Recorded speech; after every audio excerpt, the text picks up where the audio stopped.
नमस्कार दोस्तों, आप सभी का स्वागत है आपके अपने चैनल राज एग्ज़ाम अड्डा में। आज की क्लास हमारी उत्तराखंड की क्लास रहने वाली है और उत्तराखंड के महत्वपूर्ण प्रश्नों को आज की क्लास में हमने शामिल करा है और सभी प्रश्नों को हम विस्तार पूर्वक देखने वाले हैं और जितने भी पॉइंट इन प्रश्नों से बन सकते हैं उन सभी पॉइंटों पर हम चर्चा करेंगे। आगामी चाहे आपका क्लर्क का एग्ज़ाम हो या पुलिस या फॉरेस्ट गार्ड या सिंचाई सीजपाल, इन सभी एग्ज़ाम के पॉइंट ऑफ व्यू से ये हमारी क्लास काफ़ी महत्वपूर्ण क्लास रहने वाली है। इससे पहले हमने उत्तराखंड के क्लासों को बनाया है जिसमें महत्वपूर्ण प्रश्नों पर हमने विस्तारपूर्वक डिस्कस भी किया है। तो आज का जो सबसे पहला हमारा प्रश्न है कि 1930 में अल्मोड़ा झंडा सत्याग्रह का नेतृत्व किसने किया था? तो ये जो नेतृत्व किया जाता है विक्टर मोहन जोशी के द्वारा नेतृत्व किया जाता है। और अल्मोड़ा झंडा सत्याग्रह की स्थापना कब हुई? तो 1930 में हुई। और कहाँ पर? अल्मोड़ा के अंदर। विक्टर मोहन जोशी की बात करें अगर तो क्रिश्चियन यंग पीपल सोसाइटी की स्थापना इनके द्वारा की जाती है और कहाँ पर? अल्मोड़ा में की जाती है। इनके द्वारा एक पत्रिका भी चलाई गई और पत्रिका कौन सी है? स्वाधीन प्रजा पत्रिका इनके द्वारा 1930 में चलाई जाती है और ये साप्ताहिक पत्रिका थी। और इस पत्रिका की शुरुआत कहाँ पर की गई? तो अल्मोड़ा से ही इस पत्रिका को इनके द्वारा चलाया गया है। इन्होंने ईसाई धर्म को अपना लिया था और जिसके कारण इनका नाम बाद में जो हो जाता है वो विक्टर जोसेफ हो गया था। 1930 को अल्मोड़ा झंडा सत्याग्रह का नेतृत्व विक्टर मोहन जोशी ने किया था। तो क्वेश्चन है कि 1930 में अल्मोड़ा झंडा सत्याग्रह का नेतृत्व किनके द्वारा किया जाता है? तो विक्टर मोहन जोशी के द्वारा किया जाता है। अगले क्वेश्चन की ओर चलते हैं। अगला आज का जो हमारा क्वेश्चन है, अल्मोड़ा किन नदियों के संगम पर या मध्य में बसा हुआ है? तो अल्मोड़ा जो बसा हुआ है कोसिका व साल्मी नदी के मध्य में बसा हुआ है। कोसिका यानी कोसी नदी और साल्मी का मतलब जो यहाँ पर है अर्थ है सुयाल नदी। तो अल्मोड़ा कोसी और सुयाल नदी के मध्य में स्थित है। कभी कभी आपको प्राचीन नाम भी दे दिए जाएंगे तो इसे भी याद रखना है। अल्मोड़ा में कुलिंदों का शासन रहा, इसकी जानकारी हमें अल्मोड़ा सिक्कों से प्राप्त होती है। अल्मोड़ा नगर की स्थापना 1568 में। कब? 1568 ईस्वी में कल्याण चंद के समय हुई और चंद राजाओं के समय अल्मोड़ा को राजापुर कहा जाता था। 1790 में अल्मोड़ा पर गोरखों का अधिकार हो गया था और 1790 में क्या होता है? अल्मोड़ा पर गोरखों ने अधिकार कर लिया था। तो अल्मोड़ा में विधानसभा क्षेत्रों की बात करें तो कितने हैं? तो 6 क्षेत्र हैं। और विकास खंड कितने हैं? तो अल्मोड़ा के अंदर 11 विकास खंड हैं। तहसील कितनी है? तो तहसील 12 हैं। और जनघनत्व की बात करें तो 198। अल्मोड़ा का जनघनत्व कितना है? तो 198 अल्मोड़ा का जनघनत्व है। और लिंगानुपात की बात करें तो 1139 अल्मोड़ा का लिंगानुपात है। और जो कि सर्वाधिक लिंगानुपात वाला ये जिला है कौन सा? अल्मोड़ा जिला। ठीक है, अगले क्वेश्चन की ओर चलेंगे। अगला जो आज का हमारा क्वेश्चन रहने वाला है वो क्वेश्चन क्या है? अल्मोड़ा के किस भौगोलिक क्षेत्र में नदियां सर्वाधिक अपर्दन करती हैं? अल्मोड़ा के किस भौगोलिक क्षेत्र में नदियां सबसे ज़्यादा अपर्दन करती हैं? तो जो अपर्दन करती हैं वो शिवालिक क्षेत्र में। शिवालिक क्षेत्र की बात करें, ये इसकी जो ऊंचाई होती है 700 मीटर से लेकर 1200 मीटर तक इसकी ऊंचाई हमें देखने को मिलती है। शिवालिक हिमालय की नवीनतम श्रेणी है। नवीन होने के कारण इसमें जीवाश्म पाया जाता है। प्राचीनतम नाम की बात करें तो मैनाक पर्वत है। शिवालिक का शाब्दिक अर्थ शिव की भौहें हैं। राज्य में सर्वाधिक वर्षा शिवालिक हिमालय क्षेत्र में होती हैं। यहाँ 200 से 250 सेंटीमीटर, कितने? 200 से 250 सेंटीमीटर तक वर्षा देखने को मिलती है। खनिज की दृष्टि से राज्य का शिवालिक क्षेत्र बहुत महत्वपूर्ण है। शिवालिक क्षेत्रों में गर्म शीतोष्ण जलवायु पाई जाती है। तो क्वेश्चन है कि उत्तराखंड के किस भौगोलिक क्षेत्र में नदियां सर्वाधिक अपर्दन करती हैं? तो वो शिवालिक क्षेत्र में सबसे ज़्यादा नदियां अपर्दन करती हैं। और जो पॉइंट बताए गए हैं ये भी एग्जाम के पॉइंट ऑफ व्यू से काफ़ी महत्वपूर्ण पॉइंट रहने वाले हैं। अगले क्वेश्चन को देखेंगे। अगला जो आज का क्वेश्चन हमारा रहने वाला है, उत्तराखंड राज्य की प्रथम महिला बॉडी बिल्डर इनमें से कौन है?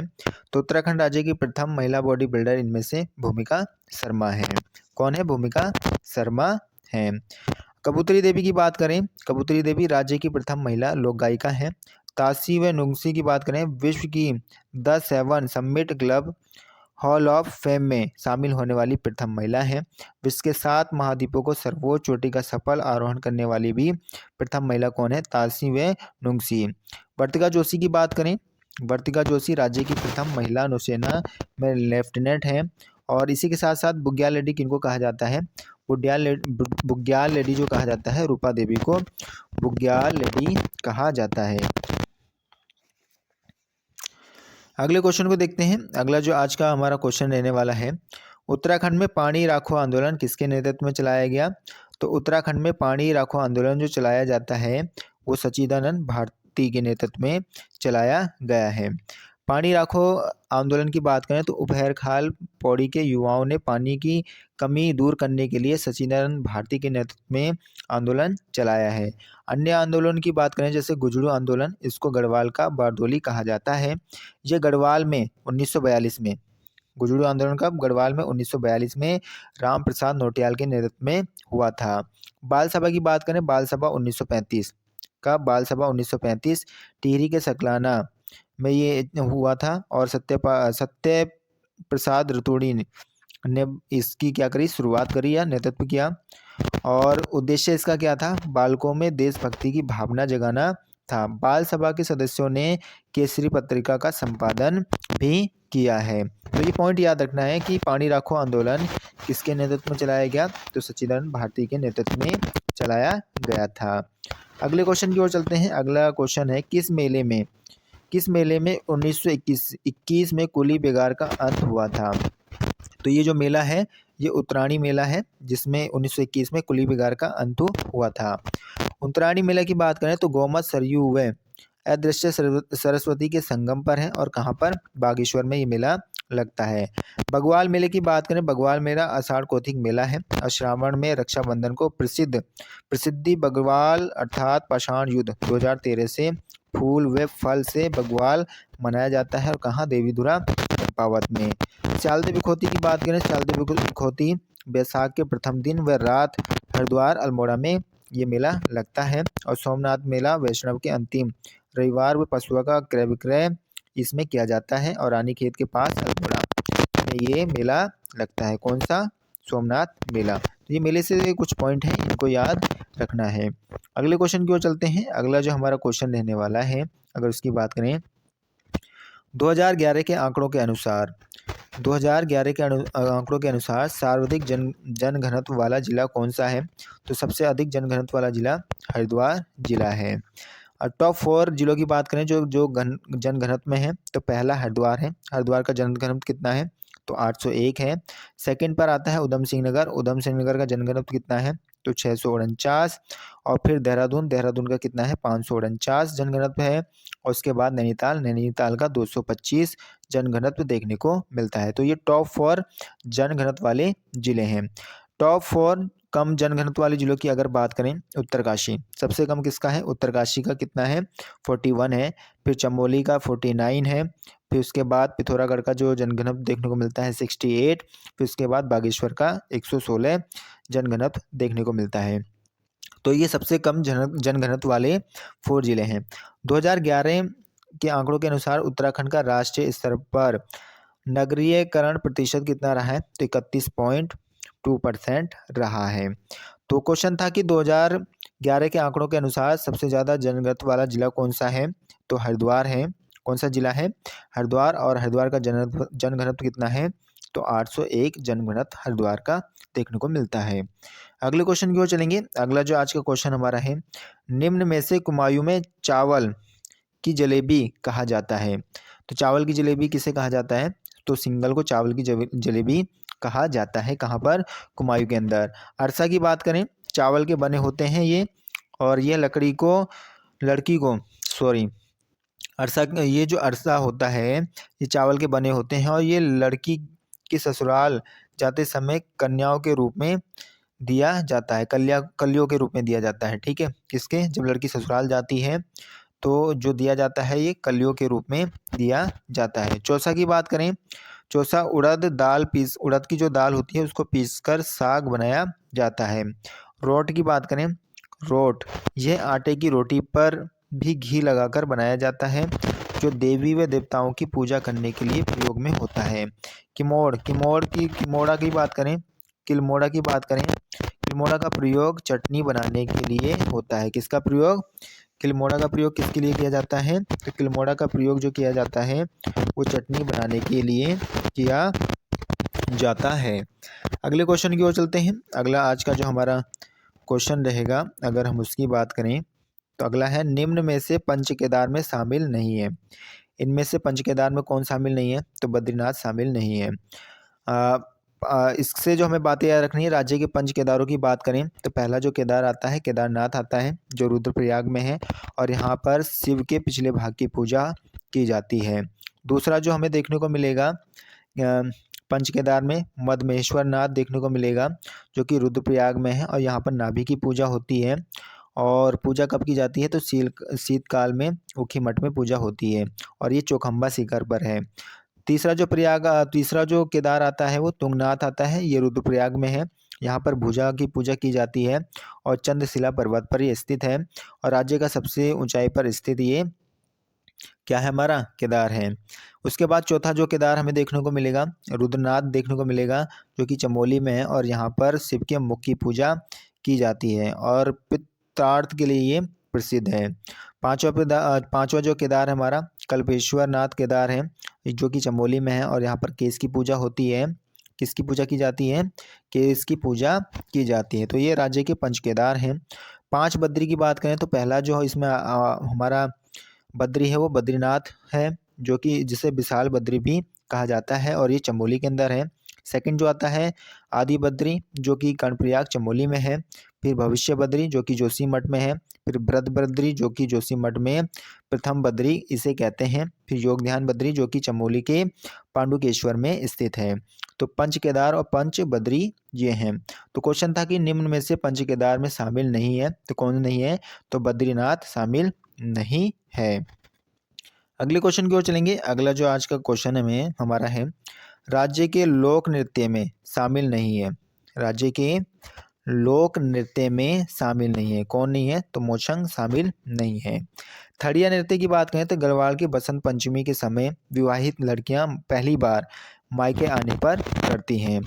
बड़ियात की बात करें, बड़ियात नृत्य की बात करें तो जौनसार में शुभ अवसरों पर किया जाता है। हारुल नृत्य की बात करें तो जौनसारियों द्वारा रमतुला वाद्य यंत्र के साथ किया जाता है, जो महाभारत की कथाओं पर आधारित है। मोछंग की बात करें, मोछंग क्या है? लोहे से बना एक फूंक वाद्य यंत्र है। और क्या? मोछंग। अगले क्वेश्चन को देखते हैं। अगला जो आज का हमारा क्वेश्चन रहने वाला है, अगर उसकी बात करें तो इसमें कहा गया है कि निम्न में राजा और उनके किले से कौन संबंधित नहीं है। नहीं है इसमें जो हमसे पूछा गया है, जो इसमें क्या नहीं है? सम्मिलित नहीं है। ठीक है। तो खगमरा किले की बात करें तो खगमरा किला जो बनाया है भीष्मचंद्र के द्वारा बनाया गया है। लाल मंडी किला कल्याणचंद के द्वारा। मल्ला महल कल्याणचंद के द्वारा। राजबुग्गा किला किसने बनाया? तो सोमचंद ने। किसके द्वारा? सोमचंद के द्वारा बनाया गया है। खगमिरा किले की बात करें तो अल्मोड़ा के पूर्व में स्थित इस किले का निर्माण राजा भीष्मचंद ने 1555, राजा भीष्मचंद का शासनकाल कब से कब देखने को मिलता है? तो 1555 से लेकर 60 तक देखने को मिलता है। लाल मंडी की बात करें तो अल्मोड़ा के पलटन बाजार स्थित छावनी के भीतर इस किले को 1563 में राजा कल्याणचंद ने बनाया था। इसे फोर्ट मोयरा भी कहा जाता है। मल्ला महल की बात करें, मल्ला महल अल्मोड़ा नगर के ठीक मध्य में स्थित इस किले में वर्तमान में कचहरी, जिलाधीश कार्यालय व अन्य कई सरकारी दफ्तर हैं। इसे भी चंद्रवंशीय राजा कल्याणचंद ने बनवाया था। राजबुग्गा किले की बात करें, चंपावत में स्थित इस किले को चंद्रवंशीय राजा सोमचंद ने बनवाया था। तो इसका आंसर क्या हो जाएगा? इसका आंसर जो हमारा हो जाएगा डी। ये क्या है? हमारा संबंधित नहीं है राजा से। ठीक है। अगले क्वेश्चन की ओर जाएंगे। अगला जो हमारा क्वेश्चन रहने वाला है, राष्ट्रीय मानवाधिकार आयोग के अध्यक्ष बनने वाले राज्य के प्रथम व्यक्ति कौन है? राष्ट्रीय मानवाधिकार आयोग के अध्यक्ष बनने वाले राज्य के प्रथम व्यक्ति कौन है? प्रथम व्यक्ति हैं कृष्ण चंद्र पंत हैं। कौन है? कृष्ण चंद्र पंत हैं। उत्तराखंड राज्य मानवाधिकार आयोग के प्रथम अध्यक्ष तो विजेंद्र जैन हो जाएंगे। लेकिन क्वेश्चन पूछ रहा है कि राष्ट्रीय मानवाधिकार आयोग के अध्यक्ष बनने वाले प्रथम व्यक्ति कौन है? तो वो कृष्ण चंद्र पंत हैं। और क्वेश्चन इस तरीके से पूछा जाएगा कि उत्तराखंड राज्य मानवाधिकार आयोग के प्रथम अध्यक्ष तो विजेंद्र जैन हैं।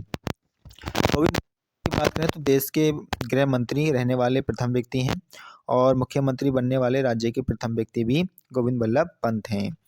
और प्रथम राज्य पिछड़ा आयोग के अध्यक्ष कौन है? तो गिरीश टमटा प्रथम राज्य पिछड़ा वर्ग आयोग के प्रथम अध्यक्ष हैं कौन? गिरीश टमटा। तो ये पॉइंट हमें याद रखने हैं। अगले क्वेश्चन की ओर चलते हैं। अगला जो आज का हमारा क्वेश्चन रहने वाला है, निम्नलिखित में से कौन सम्मिलित नहीं है?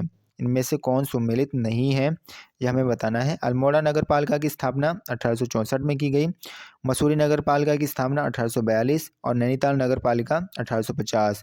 श्रीनगर नगर निगम कब बना? तो श्रीनगर नगर निगम 31 दिसंबर 2021 को बना। कब? 31 दिसंबर 2021 को ये बना था नगर निगम। पहले पर्वतीय नगर निगम की तौर पर श्रीनगर नगर निगम की स्थापना 31 दिसंबर 2021 में हुई थी। तो अल्मोड़ा नगर पालिका 1864 में। सम्मिलित नहीं पूछा है तो इसमें बी हमारा क्या हो जाएगा? आंसर हो जाएगा। श्रीनगर नगर निगम की स्थापना कब हुई? 31 दिसंबर 2021 को हुई थी। अगले क्वेश्चन की ओर चलते हैं। अगला आज का जो हमारा क्वेश्चन है, निम्न में से कौन सम्मिलित नहीं है? ये हमसे पूछा गया है। तो इनमें से जो सम्मिलित नहीं रहेगा वो कौन सा रहेगा? बेगार आंदोलन। जो कि बेगार आंदोलन कब होता है? तो बेगार आंदोलन जो हमें देखने को मिलेगा 13-14 जनवरी 1921 में देखने को मिलेगा। और बेगार आंदोलन कहाँ पर हुआ? तो बागेश्वर में हुआ था। इसके अलावा जो तिलारी कांड दे रखा है 30 मई 1930 को ये हुआ था, बिल्कुल सही है। उत्तरांचल उत्थान परिषद 30-31 मई 1988 को, और सल्ट की घटना 5 सितंबर 1942 को हुआ था। लेकिन जो बेगार आंदोलन है 13-14 जनवरी 1921 को बागेश्वर में होता है। सल्ट की घटना 5 सितंबर 1942 को। स्वाधीनता आंदोलन में सल्ट की भूमिका के लिए इसे महात्मा गांधी ने कुमायूं का बारदोली की पहली पदवी भूषित किया था। आज भी कुमायूं में प्रत्येक वर्ष 5 सितंबर को शहीद स्मृति दिवस मनाया जाता है। अगले क्वेश्चन की ओर चलते हैं। अगला आज का जो क्वेश्चन रहने वाला है, तराई इम्प्रूवमेंट फंड को किसने स्थापित किया है? तराई इम्प्रूवमेंट फंड को किसने स्थापित किया है? तो ये जो स्थापित करते हैं रेमजे के द्वारा स्थापित किया गया है। रेमजे का शासनकाल कब से कब तक देखने को मिलता है? तो 1856 से लेकर 1884 तक इनका शासनकाल हमें देखने को मिलता है। किनका? रेमजे का। और ये छठे कमिश्नर रहे और इन्होंने 44 वर्षों तक विभिन्न पदों पर कार्य किया है। कुमायूं में इन्हें रामजी साहब कहा जाता है। रेमजे को कुमायूं का बेदात बादशाह भी कहा जाता है। उत्तराखंड में आपदा प्रबंधन का प्रथम प्रयास रेमजे ने किया था। विकेट बंदोबस्त 1863 व 73 में पहली बार वैज्ञानिक तरीके से भूमि बंदोबस्त किया और ये अंग्रेजों द्वारा 9वां भूमि बंदोबस्त था। बेटन की बात करें, बेटन का जो हमें कार्यकाल देखने को मिलेगा 1848 से लेकर 1856 तक बेटन का कार्यकाल देखने को मिलता है। तो ये बात याद रखना है कि तराई इम्प्रूवमेंट फंड को किसने स्थापित किया? तो रेमजे ने स्थापित किया था। अगले क्वेश्चन की ओर चलेंगे। अगला जो हमारा क्वेश्चन है, उत्तराखंड की अधिकांश झीलें ताले हैं। तो ये कैसी ताले हैं? तो ये बात करेंगे तो हिमानी झीलें हैं। ये अधिकांश जो उत्तराखंड की झीलें व ताले हैं, कैसी झीलें हैं? तो हिमानी झीलें हैं। तो आशा करूंगा आप सभी को आज की क्लास अच्छी लगी होगी। अगर आपको क्लास अच्छी लगी है तो लाइक शेयर एंड सब्सक्राइब करना ना भूलें। Thank you.